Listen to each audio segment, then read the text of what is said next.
following is a Comfortably Zoned Radio Network production. We are back. Bock score from Nedick's on 49th Street, right by the old garden. And I am Ralph Tycho with the Comfortably Zoned Radio Network. We're here to go back in our memory. George Case is here. Al Blumkin is here. Hello, gentlemen. Hello. Hello. And we're going to talk to Hal. It's a little different. You didn't write a column this week, Hal, so it's going to be a Ask Hal day. And I just want to ask you about 1957 and why that turned out to be the last year that the Giants and Dodgers played in New York. Hal Bock. Well, it was a sad time for a lot of people here in this town. New York and Brooklyn had a great rivalry over the years. The Giants and the Dodgers did over the years. Fabulous rivalry, topped off by 1951, Bobby Thompson's historic home run that won the pennant in the playoff series. It was just a great time here in New York. We had three teams, the Yankees, of course, the Giants, and the Dodgers, and the rivalry between those three teams was sensational. And then all of a sudden, one day in 1957, it all came apart. Now, I say one day. It wasn't just one day. It was in the works for quite some time. The Dodgers played at Ebbets Field, which was a 32,000-seat arena, and they weren't getting enough fans. They weren't getting enough money, and they were hurting. And Walter O'Malley wanted a new building. He wanted a new stadium. He asked the city to build him a stadium in Brooklyn on the corner of Atlantic Avenue and Flatbush Avenue, downtown Brooklyn. And Robert Moses, who was the guru of construction here in New York at that time, turned him down. He said, no way, we're not doing that. And O'Malley said, okay, I'll find somebody else, someplace else. He took the Dodgers to Jersey City for 7 games one year, just to prove that he could. And then he was romanced by the city of Los Angeles. The Dodgers had a farm team out there, and the city of Los Angeles came after the Dodgers. But O'Malley knew that he couldn't go to L.A. or to the West Coast by himself. So he went and he turned to the Giants. He turned to Horace Stoneham. And Horace Stoneham, in one of his few lucid moments, agreed to go. Horace liked his liquid refreshment, and so he wasn't always lucid. But in one of his lucid moments, he agreed to take the Giants to San Francisco. And it sounded now, like... it wasn't that simple, as Al Blumkin pointed out. Well, no, you're right. There was talk about Minneapolis. The Giants had a farm team in Minneapolis. That's where Willie Mays played before he came up to the major leagues. And there was some talk about him going to Minneapolis. But the Dodgers going to Los Angeles, it was a perfect match to have the Giants go to San Francisco. It wasn't so perfect for me or for you, Ralph, because we were Giants fans. I didn't suffer quite as much as many others did because I was in college at the time, and I had fallen in love with my wife, with the woman who would become my wife. So I had other things on my mind besides the goings and comings of the Giants and Dodgers. But I know that an awful lot of people suffered, and in fact, to this day, I just got an email the other day. There is a society, the New York Giants Preservation Society here in New York, made up of about 50 or so hardy fans who meet every month to discuss things of the Giants. They just had a meeting to commemorate Monty Irvin's 100th birthday. And so the spirit remains here in New York, at least for the Giants. But it was a dark day when they took both those teams out of this town. And I'm curious what your reaction was, Ralph. You were a kid at the time. Oh, it was horrible. I was 11, and my team's gone. My grandfather would take me to the Polo Grounds every Saturday from 1951 on. It was a Saturday. It was Ladies' Day, so we got to bring my grandmother, and I saw the Giants before they brought up Willie, and after they brought up Willie in 51. And I was just a little kid, but he told me how they were reconfigured, and Bobby Thompson came in to play third, and Monty Irvin went from first to left, and Whitey Lockman went from left to first, and Eddie Stanky playing second base, and Dark and the shortstop. For a kid, it was just a city kid to go to the Polo Grounds and see all this grass and all this, and it was just heaven. It was like a cathedral, and all of a sudden, that's gone.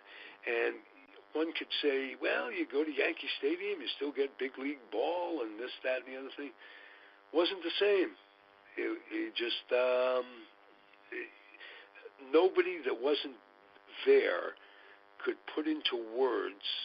Even the people that were there couldn't put the meaning of the rivalry, how deep that was between the Giants and Dodgers.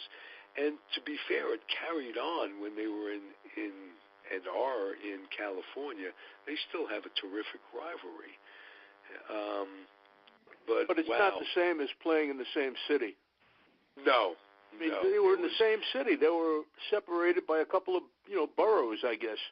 And right. It's just not the same. And I appreciate what you just said about the Polo Grounds, about how it was like a cathedral. I saw my first game. I was 8 years old. My dad took me to the Mayor's Trophy game, which was played at those days between the Yankees and the Giants.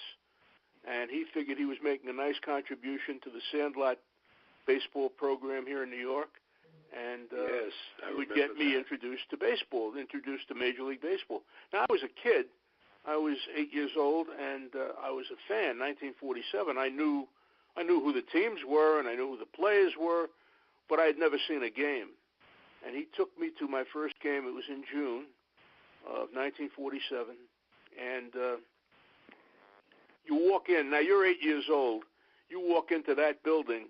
You don't know where to look first. I mean, as you said, the grass, so much grass. I'd never seen so much green grass. And you look around and you saw the light towers and the stands. There were 55,000 seats in that building. And you just didn't know where to look first. And I'll tell you a funny story. I may have mentioned this before, but it's worth telling again. I'm looking around, and I don't know what to look at first. I mean, I was just blown away by the whole scene. And my eye caught the structure hanging off the second deck behind home plate.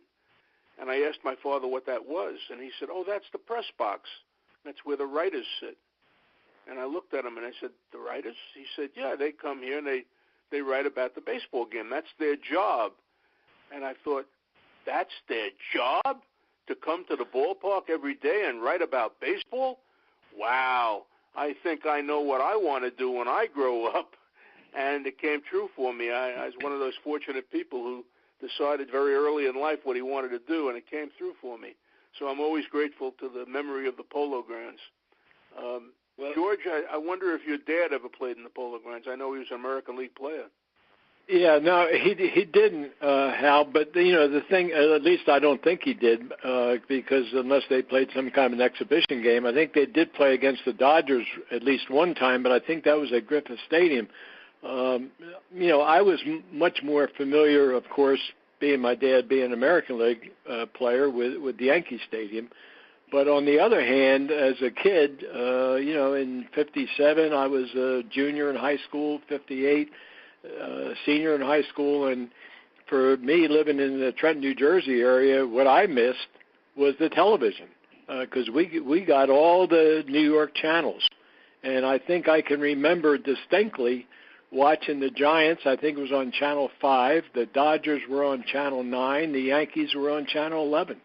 And those were the three major television stations. When I lived in Trenton, New Jersey, we could get them all plus Philadelphia. So that's what I missed, Hal and Ralph and Alan, when I was a kid, with the television coverage of those teams, watching, I happened to see on television Bobby Thompson's home run, and I used to watch Happy Felton's knothole gang from Ebbets Field, and that was, my memories as a kid. And I was fortunate, obviously, because I saw, baseball from a very early age, but I was, taken back when you talked, Hal, about the green grass and the light standards. I mean, that's some of my earliest memories. Even as a kid with my dad playing ball, was going into Griffith Stadium or going into Yankee Stadium and seeing all that green grass and seeing the light standards at night. That's a memory I always had, and I can imagine the loss that you guys felt when those teams left. No, it was unbelievable. It was something you never imagined could happen. I mean, there are certain things in life that you can depend on, and all of a sudden, one of the things you depended on was gone. There was no National League Baseball in New York, and that's just an abomination. It really was. Alan, what were your thoughts about that? Okay, I was originally from the Bronx, and 51, when I was 8, we moved to Queens. So where I lived in Queens, no kid my age was born in Queens. Everybody was either from the Bronx or from Brooklyn. So the real rivalry when I was young was between the Yankees and Dodgers, and basically the only time that they could meet was in the World Series, which seemed to be a perennial back then. And when it came to 1957, I wanted the Dodgers to get into the World Series just so the Yankees could beat them. And when it came to 57, I didn't want to see them leave the Dodgers. I was, hoping that would fall through. The Giants, I was fairly indifferent because after 54, they had fallen off, and by the time that Stoner moved the team, the only assets they really had were Mays and Johnny Antonelli. And the thing is that I to this day, I believe that the Giants had a whole load of rookies, very successful rookies in 1958. And to this day, I still believe that most of them were held down in the AAA so the Giants could move out. Then the first year in San Francisco, they brought in Felipe Alou and Cepeda and Davenport and Leon Wagner and a few others who were not available when they played here in 1957. But like you felt about the Polo Grounds, the first time I ever went to Yankee Stadium, which is September 1953, my parents took me, and it's the first time I ever saw green, because the TV we had at the time was small black and white. You never saw anything in color back then. And hearing Bob Shepard for the first time. And I regard the Yankee Stadium, the original one before it was renovated, and after 1973, I regarded that place as a shrine, the way you did the Polo Grounds. I also think that O'Malley, they played 2 years. The last 2 years, they played 7 games a season in Jersey City, 1 against each team. And he was trying to force Moses to get into giving him a stadium. And what happened was, before 57, he traded O'Malley, convinced Philip Wrigley, who owned the Cubs, to trade the territorial rights for Fort Worth. The Dodgers would give up Fort Worth to get the territorial rights in L.A. from the Cubs. And Wrigley, like a moron, did it. And, because Ebbets Field by that time was in a lousy area. Well, an area that became lousy. There was no parking there. And O'Malley was so-so. And then when the Braves moved from Boston to Milwaukee and were drawing around $2 million a year for the first several years that they were in Milwaukee, made O'Malley very jealous. You know what's interesting? 7 years after they moved, 7 years after the Giants and Dodgers left town, they built a new stadium in Flushing called Shea Stadium. Had that stadium been built 7 years earlier, the Dodgers never would have gone to Los Angeles. No, O'Malley said that he would never accept a stadium in Queens. Well, I don't know. You don't know. Political dickering and the behind the scenes and dark rooms, you never know what might happen. Yeah, I know that they built a brand new stadium in 1964 with the teams that could have played there, or a team that could have played there, playing 3,000 miles away in Los Angeles. So. And what they had on TV in 1958 was that they had the Phillies games on Channel 9, which took over the Dodger station, with Al Helfer. I forget the two broadcasters, but they could put you to sleep. And Channel 13, which at that time was not a public TV station, televised the Dodgers and Giants games from Pittsburgh and St. Louis. That's when I saw that fight when Cepeda tried to take Danny Murtaugh's head off with a bat, and then Mays tackled him. I saw that because it was from Pittsburgh. And the Giants for a few years, had recreations. You must remember this, Ralph and Hal, with Les Kiter. Les Kiter, that's right. Absolutely. Yeah, he'd be in his studio and it's off the wall. Yeah, he put a fan on. The winds are really blowing out here. He'd crack a ruler on the desk there for a broken bat hit, and if something happened with the tape, they fouled off 100 pitches. Right. I wanted to mention, Alan, when you talk about recreations, I mean, that's what I grew up listening to, radio and recreations. And in Washington, they did the same thing, because the ball clubs couldn't, they wouldn't pay for announcers to go on the trips, so they would do the recreations in the studio. And I can distinctly remember exactly what you're talking about. You hear the crack of the bat or the crowd noise or, whatever sound effects they wanted to put in there. Yeah. And you'd be listening to it. You'd think you were, at the ballpark when you're actually in a studio listening to that. So well, they did this with the Giants when they were in San Francisco, so it was a time difference. Yeah, if the Giant game ended in San Francisco and they were home, which is 3 hours earlier, they would play a game, 3 hours after the recreation, 2 or 3 hours after the game was over.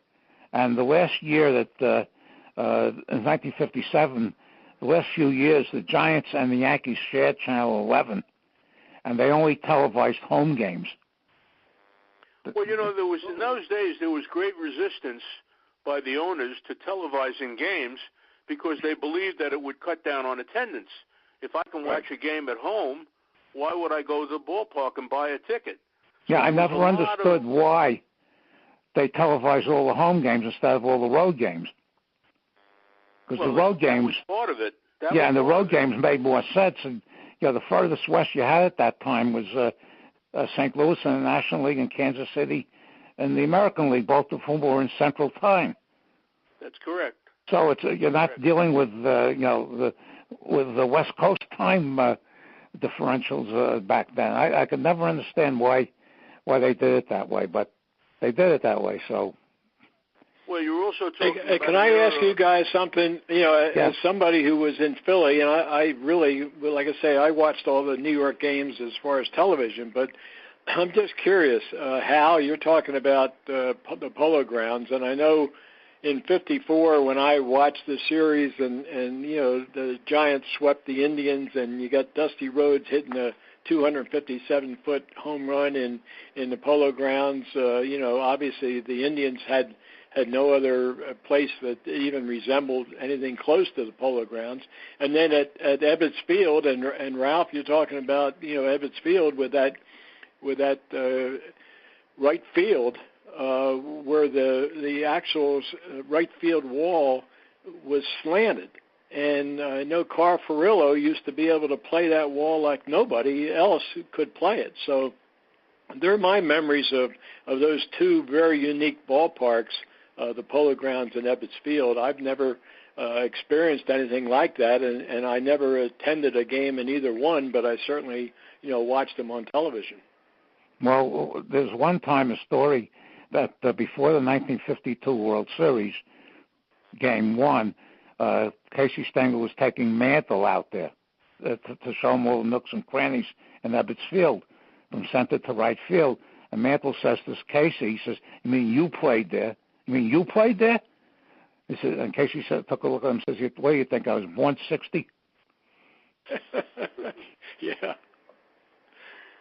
The Polo Grounds. That's a good story. And what was it? There was also, wasn't there a sign in Ebbets Field about Abe Stark? If you hit the Abe Stark sign, you get a free suit of clothes. And they never did. Not when Ferraro was patrolling there. They never got it there. Ferraro got the suit. Yeah, he knew every angle there was in that place. Right. The Polo Grounds was such a unique stadium, though. I've never seen a ballpark shaped like that. It was shaped like an oval, and it had how about George the said, 257-foot home runs. Right. How about the clubhouse in the field? That made it a ball 450 feet, and Willie Mays ran it down and make it an out in the World Series. But if he had pulled the ball, he would have had a home run because it's 257 feet to right field. It's a strangely shaped ballpark. I once talked to, I don't know if you guys remember, a field goal kicker, a place kicker for the Jets, whose name was Jim Turner. And he had played a game, a bowl game. They played the Gotham Bowl, I think. And he came in with, I think it was Utah State. And I called him on the phone and asked him about playing in that game. And the Polo Grounds was a relic, as we all know. It was an old, broken-down ballpark. And Jim Turner said there were more pigeons than people at that game. Yeah, the football giants moved out of there from the Polo Grounds to Yankee Stadium after the 1955 season. And then they played at Yale Bowl as well. After the Yankees started to renovate the Yankee Stadium, the Giants played in all sorts of places. They actually played a year at Shea Stadium in 1975. I went to a couple of games there. When baseball realized that it made a terrible mistake by abandoning National League Baseball in New York, they invented the Mets. I'm not sure that was a good thing, but they did. And the Mets played at the Polo Grounds, and the quality of their play matched the quality of that ballpark. They were just awful. That was the year that they went 40 and 120, and that was a sad time here in New York for me. I wanted to root for the National League team. I wanted National League ball here in New York, and the quality of baseball that the Mets presented was just brutal. Yeah, what was really ironic? We are two of the exceptions. Most people thought the early Mets was so cute and they lost and blah, blah, blah. I hated that too. I hated that they were so terrible. We were used to a World Series in our backyard every year. It was a birthright. And all of a sudden we get a team that's just disgraceful.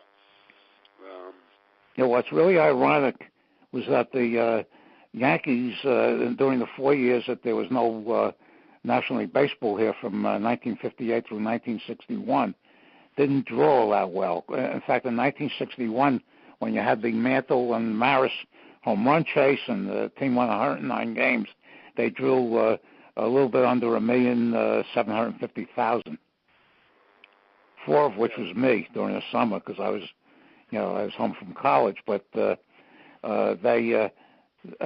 didn't pack the place in. In fact, even when Maris went for the 61st, that was partly because of Ford Frick's stupidity. That they only got 23,000 for the last game of the regular season when Maris hit the 61st home run. Listen, they had days at Yankee Stadium where they had less than 1,000 fans, and Red Barber got in trouble when he was broadcasting for the Yankees. He had moved from Brooklyn to the Yankees, and he got in trouble because he pointed out that there were so few fans in the ballpark, and it got him fired. Well, that was 1966 when they finished last that year. Right, and yeah, they drew 413 fans for a midweek day game with the White Sox near the end of the season. Now, who in their right mind would give up a day from work to go see that? You know. But they drew. Today you can play a day game at Yankee Stadium in the middle of the week, and the joint will be packed. Now, how can you explain that? Well, people don't work. People don't work. I got you. All right. But basically, they're also paying a heck of a lot more than we did back then. They certainly are. I remember to get into the Polo Grounds when I went to my first game, it was $1.25 for a seat. That was in the grandstand. You could buy a seat in the bleachers for, I think, 60 cents. You know, my friend and I, we were 13, 14 years old. We went up to Yankee Stadium in June 1957 for a doubleheader with the White Sox. And we get up there, and we usually bought $1.30 seats to sit in the grandstand. We got up there, and we didn't know from advance tickets or anything like that. And the line for the grandstand was around the block a couple of times. So we made this momentous decision to buy obstructed view behind one of the poles behind home plate for $2.10. And so we went in there, and by the fifth inning of the first game, nobody had shown up for a couple of seats. So we moved there, and whoever had the tickets for that never showed up. But when you're 14 years old, you're walking around with very little money. This was a momentous decision at that time. You know, Alan, you talk about obstructed view. I mean, that's the way those old stadiums were built. Oh, yeah. And, I can remember going to a game that a friend of mine had tickets out in Wrigley Field in Chicago, and he said, geez, I got tickets, but it says obstructed view. What's that mean? I said, that means you're behind a girder. That's what that means.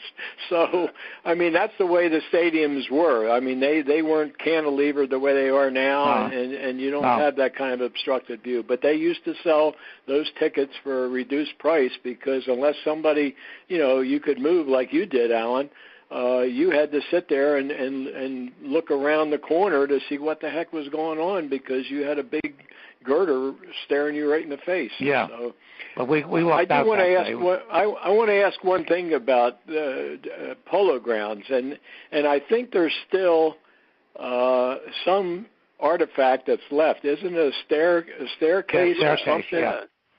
Yeah, and there's some people in the Giants Preservation Society go up there once a year.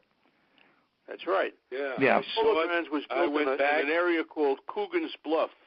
Yeah. Right. And it's kind of down from the main street. And you would arrive at the Polo Grounds, you arrive on the subway or the bus or whatever transportation you were taking, and you had to walk downstairs. And I think it's called the John Bush Staircase. John Brush Staircase. Brush. He was the owner in the early 1900s. Yeah. And the Preservation Society, the New York Giants Preservation Society, was up there last year or 2 years ago, cleaning it up and restoring it. And there's a plaque up there and everything. So that is the one remnant of the Polo Grounds that still exists. I mean, there's now a housing project up there, and I remember when I worked at the AP, we had a guy come in who was a messenger, and he would drop off photos or whatever, and he got into a conversation. He said, I live at second base. My apartment is at second base. That's a great thing. What a great thing that is, right? Absolutely. Ralph, I'm curious. I And wanted they have to ask you a question. to commemorate where home plate is down there. Oh, yes. And they have right the same thing at the ballpark at Shea Stadium. They have home plate in the parking lot marked off, so you can find out where that was. But I wanted to ask you a question, Ralph. Now, I told you before that I was in college when the Giants and Dodgers moved, and I had a lot of other things on my plate, including my sweetheart. And so it hurt me, but it didn't hurt me quite as badly as it would hurt an 11-year-old kid. Were you inclined to say, screw it, I'm not going to follow baseball anymore, they've broken my heart? Or did you say, well, I'll just figure it out? That never occurred to me. I rooted very hard for the 57 Braves to beat the Yankees. Oh, okay. And I was a National League kid, and the next year I rooted for the 58. Not that I rooted for them so much. I really still rooted for the Giants, but I was fascinated by that 58 Brave team, and I collected all the Braves of that 58 top set. And they were the deepest team, the Milwaukee Braves. They had Covington and Pafko and Harron and Bruton and Torrey, Hurricane Hazel, Eddie Matthews, yes, Johnny Logan, Shane Spahn pitching, Burdett, and Yeah. McMahon. It was just a terrific, terrific team. I had fun collecting that set. That team set, I remember. And there was something about the Giants, though. They wore the same basic uniforms in San Francisco. They had the SF replacing the NY, which in all these years I've never bought a cap that says SF on it.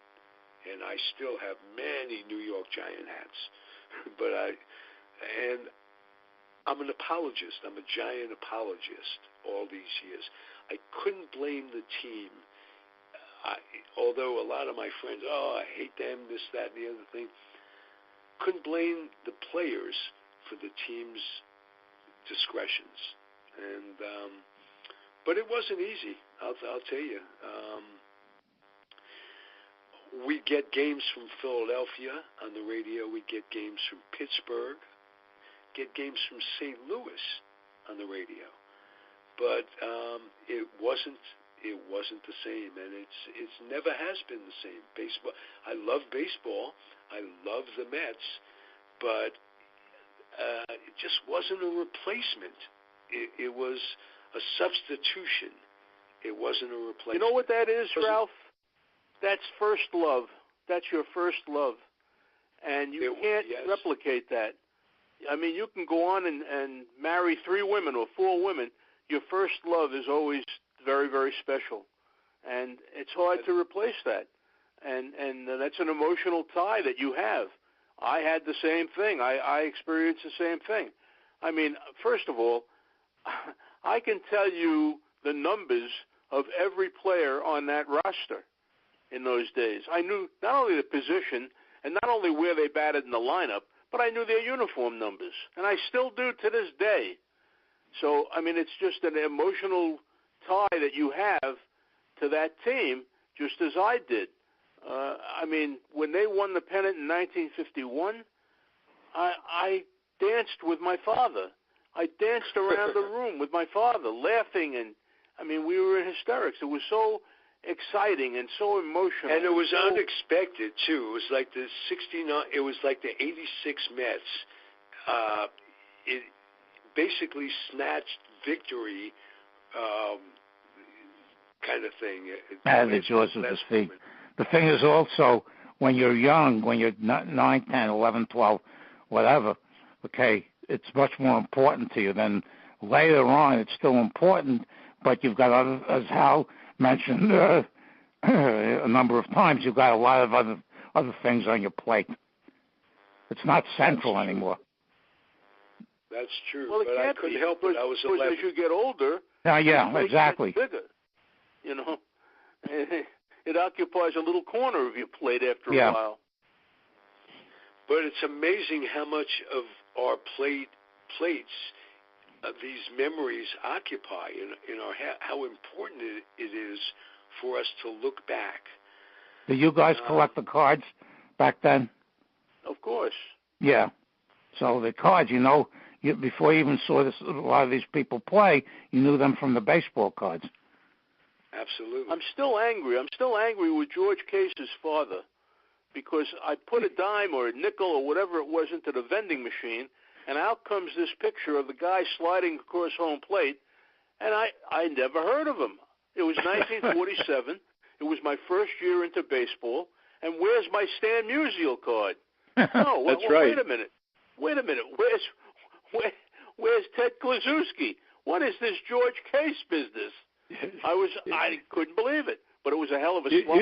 You should have been angry, Hal, for crying out loud. You know, you put your good nickel in that exhibit thing. You want to get a card back. You know. Well, I got a card back, but I didn't know who he was. You didn't know who that guy was. I understand. I thought it was a great slide. I'll say that. And there were always certain guys that were mediocre to players that you opened packs, and every pack you bought there was one card of somebody like that. It's a mediocre pitcher, a mediocre player, and you're looking for a Mickey Mantle or a Henry Aaron or Willie Mays, and you wind up with. Well, I got to tell you, getting the George Case card, I was disappointed at the time, but then I found out how good a player your dad was, and he was a damn good player. Yeah, well, thank you, Hal. You know, I don't collect baseball cards. I never did. We used to flip them and trade them and put them in the spokes of our bikes and all that kind of stuff. But I do have all my dad's cards just because it's my dad. But I understand, when you guys are talking about baseball cards, that was a religion, and you really were trying to get a card of your favorite player or your favorite team, and I can understand the emotion that went into all that. I was sort of fortunate because, I knew my dad was a player, and if I got one of his cards, I mean, that was great. But I know that the value of a lot of baseball cards today, because the mothers threw them out and all that stuff, but kids, when they put them in the spokes of their bikes, they just ruin cards.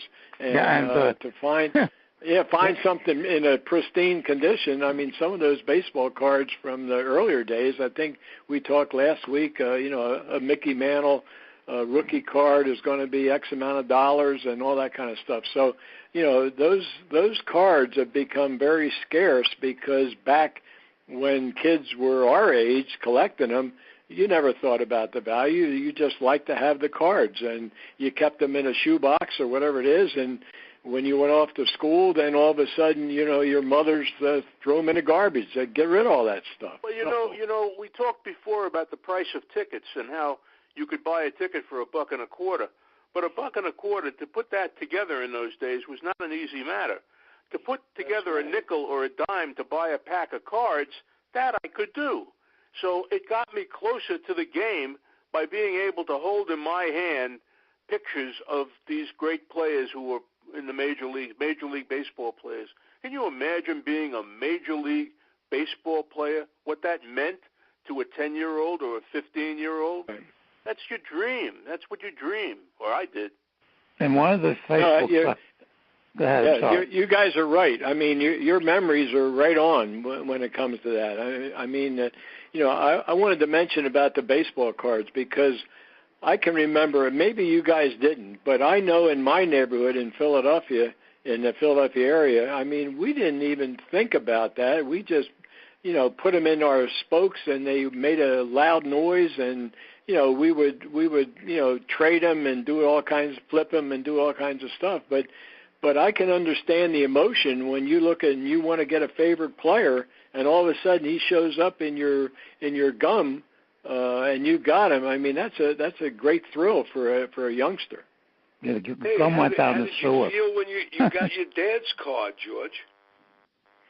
Yeah, well, I was sort of fortunate because I would see him once in a while. But then somebody sent me, and what Hal's talking about, they had they're called exhibit gum machines where you would actually put a nickel in a machine, and a baseball card would come out. And I think it was like in 46, 47 in that area, and that's what they were. They were black and white cards, and so they really were, earlier than the cards that you guys are talking about, the color cards, the play balls or tops or whatever it is that came later. During the war years, my recollection was that there weren't any baseball cards from like 42 to 46. You're right, Hal. Because there was a shortage and rationing, and they didn't make baseball cards. One of the Facebook sites I'm on, a guy named Frank Barning runs it. He's in San Diego. He used to publish a hobby newspaper years ago. He put up a picture of a bicycle with a Frank Robinson card in the spokes, You could see the card crush and everything, and they captioned it the crime of the century. Well, I would think that's what it was, but we didn't even think anything about it. I mean, we just did it. And I'm sure that we weren't any different than other kids when you're 10, 11, 12 years old. I mean, you want to make your bicycle, sound like a car or whatever it is, so you put those baseball cards in the spokes, and you bent them and ruined them and all. But that was a big thing for kids. So and the thing used to be they put them out right away, and then they give you these update sets, with the guys who move uniforms. But back in those days, it used to be March 15th was the day that the new cards would come out. So a whole bunch of us would get together. If I had 2 Mickey Mantles and you had 2 Joe Blows, and I did a Joe Blow and you did a Mickey Mantle, we traded. There's no value on them. You did, Alan, and we're getting on baseball cards, but the thing about it, what I remember is that baseball cards today. I mean, there's such a proliferation of baseball cards. I mean, I don't know. It seems like everybody in the world makes baseball cards, but back then, you would go to a store and you had a nickel or a dime or quarter, or whatever. You get a pack and you get the pink gum, and you couldn't wait to open it up to chew the gum and find what treasures were in that pack of gum. Yeah, my mother always said with the gum, don't bring that gum into the house. So I opened the pack and the gum would go down the sewer. I'm serious. Of America loved that gum. I could never bring that into the house. That gum. of America endorsed that gum. Yeah. Hey, let me correct Alan on one thing while I'm thinking of it. The Giants had 3 players of worth in 1957. You mentioned Willie, Johnny Antonelli, but they had a little-known Giant because he went into the service. His name was Bill White. He only played in 56. He didn't play in the 57 season at all. No, because he was in the service. He was in the Army, yeah. Yeah, but he's still owned by the Giants. Yeah, but he wasn't playing that year. You're right. Correct. Yeah, but in 58 they brought up... that moved to San Francisco. That's the point. Yeah, White came back. The roster that moved to San Francisco. Yeah, they had Cepeda. They had Davenport, Bob Schmidt, the catcher, Felipe Alou, Leon Wagner, and a whole bunch of these guys all of a sudden came up from the minors in 1958. Billy Kirkland was one of them. Yeah. And they became contenders right away there. They didn't go through a period where they were losing 90 games a year out in San Francisco. But you know what? They could have lost 90 games here in New York. It didn't matter. They were my team. They were our team, and you rooted for them. And I often say to my son that even though the Mets lose, 85 games a year or however many games they lose, they don't lose the way the Giants lost. The Giants lost 6-1. Well, the Giants lost 7-5 or 7-3. The Giants lost a game like you lose a game. The Mets have perfected excruciating way to lose.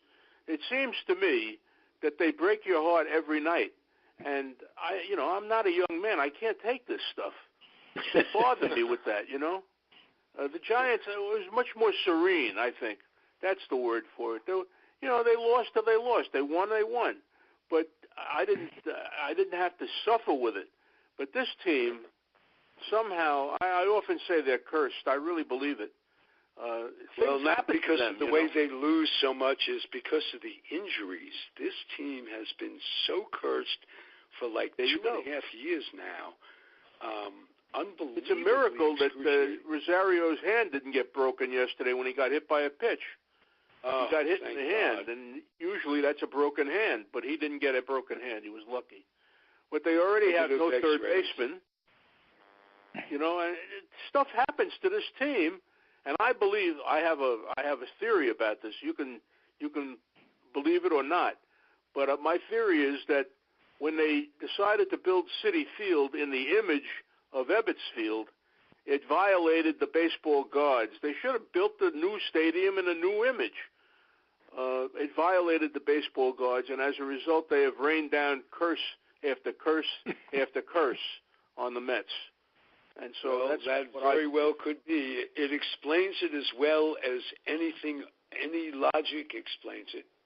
There you go. Let's put it that way, because it goes beyond the odds. You're supposed to get hurt. A team is supposed to have X number of injuries a year. That's part of the game. But for 3 years in a row, this has been beyond belief. So, okay, to go back on the topic for a minute, to me, the strangest, I was 5 years old when the Indians played the Braves in 1948, but the strangest World Series when I was a lot younger, was the one between the Dodgers and the White Sox in 1959. Why was it strange? Because the Yankees weren't in it. Oh, well, yeah. And the Dodgers took forever to win one in Brooklyn. They go out to L.A. in 2 years they win one. That's baseball. I know, yeah. Hey, can I ask you guys something about Ebbets Field? Now, I think isn't there a housing project or something with the plaques and at this? Now, what about the new basketball arena for the Brooklyn? Was that built near where Ebbets Field used to be? Now, that's built where O'Malley wanted the baseball stadium. It's on exactly the site. Where it is? Okay. Brooklyn. Yeah. Alan is right. That arena is in downtown Brooklyn on the site of the place where O'Malley wanted, because it feeds from the Long Island Railroad and a bunch of subway stations, subway lines. That's what he wanted, and the Nets and the Islanders got it. The Islanders are moving out anyway, so the Islanders are like a team without a home. Right. The thing is, I'm just asking you guys because I'm looking at it from afar. I mean, I'm not in the New York and all that, but I heard that that's what it was. It was close to that area. But the thing about Ebbets Field, there isn't anything left of Ebbets Field, right, except for this plaque on some apartment building. Exactly. Yeah. Yeah. It's a housing project. Right. And so all the history, just like all the history that happened at Yankee Stadium, and I know that the ballpark is gone and the field supposedly, but to me, all the history of the actual stadium at Yankee Stadium is gone, and I have to think the same thing with Ebbets Field and the Polo Grounds. I mean, I'm glad they at least have the stairway there because there's so much history that happened in those ballparks, and now when you look at New York. I mean, you go from three great stadiums to those three stadiums are completely gone. And even Shea Stadium is gone. I mean, the new Yankee Stadium to me is not the house that Ruth built. It's what George built. And I don't like it. I've been there. Yeah. I think David Hubler said it's like a shopping mall with a ballpark inside, a baseball It's like a museum, stadium. Isn't it? So, I mean, I have not gone. I will not go there. But it's like a museum, isn't it? Yeah, it is, Hal. And I was there a couple of years ago, and there was a guide at Yankee Stadium, and he was showing everybody around, and he gets to a picture of Lou Gehrig and his Luckiest Man speech, and I happened to say to the guy, I said, "Now, do you know who those players are?" "No, I don't know who they are." And my cousin's with me. He said, well, George, tell them who they are. So the guy says to me, he says, "Well, maybe you could be a guide here." I said, "Well, I'm only telling you, if you're a guide, you should have some sense of history for what went on with the New York Yankees." And I would have to think the same with the Dodgers and with the Giants. I mean, all that wonderful history of those three ball clubs. I mean, that's part of baseball. One of the times I was there in the first year, 2009, they put up a quiz, 4 pictures, and one of the choices was Allie Reynolds, and they put up pictures below it. And I turned to my friend and said, "That's not Reynolds, that's Rashi." Reynolds wore 22, Rashi wore 17. And he says, he told to me, he says, "You're probably the only one in the whole place that knows that." Okay. There's no respect. Well, I can understand that, Alan. But getting back to the Dodgers and the Giants, and to me, as a young kid growing up, I loved watching New York baseball on television. I couldn't be in the New York area. I was in Philly, but I lived in Trenton, and we were fortunate because we could pick up all those broadcasts. So I saw those many great players on all those teams with the Giants and with the Dodgers. I mean, you know, if we had Ronnie on here talking about Jackie and Hodges and Campy and you guys are talking about the great Giants players. Well, I was from, you know, the Trenton, New Jersey area, and Willie Mays played about 6 weeks in Trenton on his way up from Alabama, and he went to Trenton, and then he went to Minneapolis before he went to New York. And Monty Irvin played there, too. And Monty Irvin. My dad was inducted into the New Jersey Interscholastic Hall of Fame the same day that Monty Irvin. And Monty was not able to make it because of his health, but I met his family. I mean, a terrific family because he was from Orange, New Jersey, where he played high school, and my dad played in Trenton. So they were part of the New Jersey Interscholastic Hall of Fame. But there were some, you know, so many great players from the New York area on all three teams. And, you know, I just think that the heritage, the history, and to lose all that, I mean, is horrible. You know, you talk about, Alan, what you just said, you know, to confuse, you know, Allie Reynolds and Vic Raschi. I mean, they were two great pitchers. Yeah. And probably you would ask a lot of today's fans, well, who are they? They have no idea who they were. No. And any time these national announcers, or any of these announcers try to talk historical, they get lost. Right. Yes. Well, there's very little respect. Hey, before we go, Hal, we talked about Monty Irvin a little bit. Could you tell us something about Monty Irvin that we might not know? He was what a terrific guy. I mean, he used to work at the commissioner's office, which was across the street from the AP. So I would find excuses to go over there because I'd like to sit and talk to him. He was one of my heroes. Listen, I was a kid growing up, and he was the left fielder for the Giants, playing alongside of Willie. And so he was one of my heroes. And he was so down to earth and so willing to share stories and anecdotes, and just a wonderful, terrific guy. Just a terrific guy. And I remember he called me up one day. This is really toward the end of my career. And he was already living, I think, in Houston with his daughter. He called me up, and he said, there's a picture of me. He described the picture, and he said, it's an AP picture. Do you think you could get it? I said, Monty, don't worry about it. I'll get it. And I went down to the photo desk, and I described the picture, and I had a friend down there. And he came up with the picture, and I was able to send Monty this picture of him. And I believe, George, I believe it was a slide, as a matter of fact. Oh, is that right? Yeah. Just like your dad. Well, he was a terrific athlete, Monty Irvin, and like you're saying, Hal, I mean, just a wonderful human being. But he was a great ball player, and I know I was thrilled. I mean, when he was inducted into the Hall of Fame, rightly so. I think he was outstanding. He's still home in the 51 World Series. A little Monty anecdote. On one of my trips over there, I would find excuses just to visit with him and just sit and talk. And, of course, October 3rd, 1951 came up. He made the only out in that inning, by the way, in that ninth inning. He was the only guy that they retired. Anyway. And you guys remember who was on deck? Yeah, well, Willie was on deck. All right.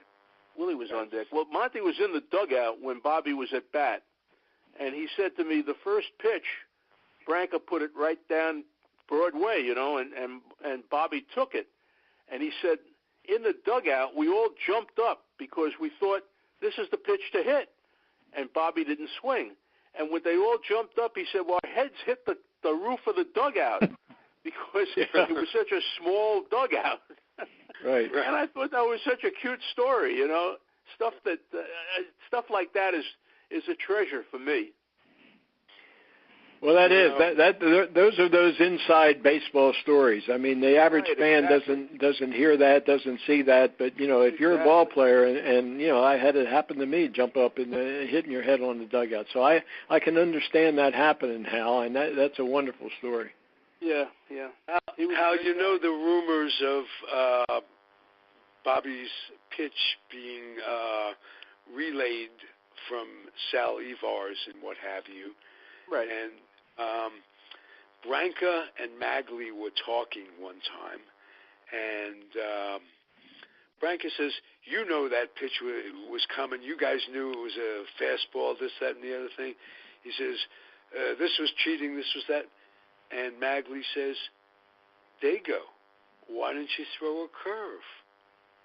Well, Branca was a great curveball pitcher, and he had said to Magley he wanted to set up Bobby for the curveball, and that's what Magley said to him. Dago, if you wanted to throw the curveball, if you wanted to get the curveball, why didn't you throw the curveball?